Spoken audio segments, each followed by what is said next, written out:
জনাইছে মুহূৰ্তৰ এটা ব্ৰেকিং নিউজ নগাঁৱৰ সামগ্ৰীত পুনৰ সক্ৰিয় হৈ উঠিছে আন্তঃৰাজ্যিক নাৰী সৰবৰাহকাৰী চক্ৰ।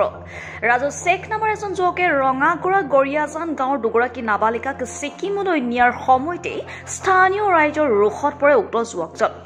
বাগানৰ একাংশ দৰিদ্ৰ পৰিয়ালৰ যুৱতী বিবাহিত মহিলা আৰু নাবালিকাক বহিৰাজ্যলৈ সৰবৰাহ কৰি নাৰীদে চক্ৰক বিক্ৰী কৰাৰ গুৰুতৰ অভিযোগ আছে ৰাজু শেখৰ বিৰুদ্ধে স্থানীয় ৰাইজৰ।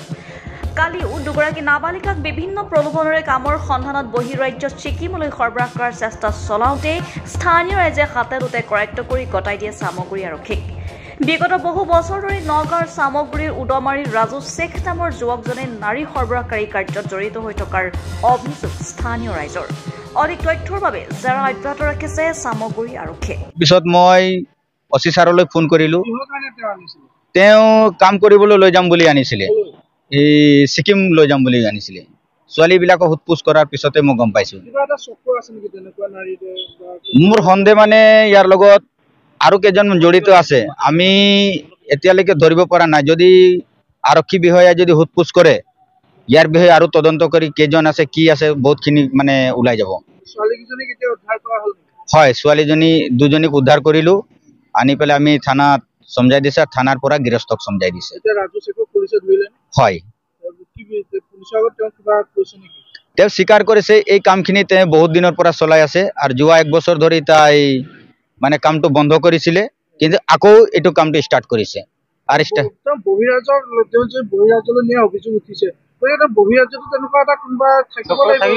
হয় হয় হয়, নিশ্চয় থাকিব।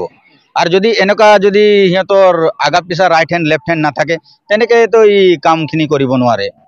আৰু ইয়াতে থাকি তেওঁ আজি বহু বছৰ ধৰি এনেধৰণে যুৱতী মাইনৰ ছোৱালীক মানে ইয়াৰ পৰা কামৰ প্ৰলোভন দি পেলাই বহিৰাজ্যলৈ চালান দিয়ে।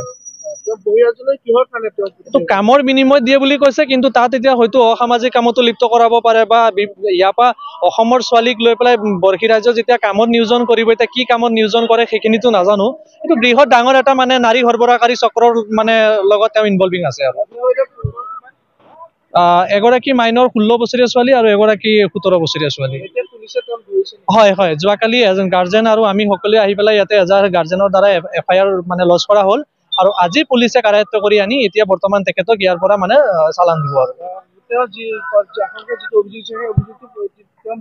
হয় হয়, তেখেতে অলৰেডি আমাৰ মানে ভাৰপ্ৰাপ্ত আৰক্ষী বিষয়াৰ ওচৰত আৰু আমাৰ ওচৰতে মানুহজনে স্বীকাৰ কৰিছে যে মই যোৱা 1 বছৰ ধৰি কৰা নাছিলো, কিন্তু ইয়াৰ পূৰ্বে কৰিছিলো আৰু বৰ্তমান এইটো মানে কৰিবলৈ ওলাইছিলো আৰু এইটো মোৰ বহুত ডাঙৰ এটা ভুল হ'ল, ভৱিষ্যত দিনত নকৰো বুলি তেওঁ স্বীকাৰ কৰিছে। নিক্সন লাখাৰা কি হৈছিলে ঘটনাটো? প্ৰথমবাৰ গৈছিলে, তেতিয়া মই মানা কৰিলো। কোন গৈছিলে? এইটো ৰাজু। কিহৰ কাৰণে গৈছিলে? মোৰ ছোৱালীটোক আনিব গৈছিলে। মোৰ ছোৱালীটোক আনিব গৈছিলে, কাম কৰিব যাব বুলি। এইটো কোৱা নাই মোক, ক'ত ল'ম বুলি এইটো কোৱা নাই মোক।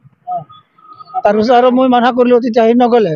নাই নাই নাই নাই, কোনদিনা গৈ এটা ৰাস্তাত আছিলে ছোৱালী দুটা, আগত গৈ ৰাস্তাত কথা মাত পাতি আকৌ সি কালি গৈ আৰু মনে মনে লৈ আহিছে। গৈ মানে ঘৰৰ পৰা দুটা ওলাই আহি পেলাই উদমাৰি বাগানৰ পৰা আহি ঘৰত লৈ গৈছে।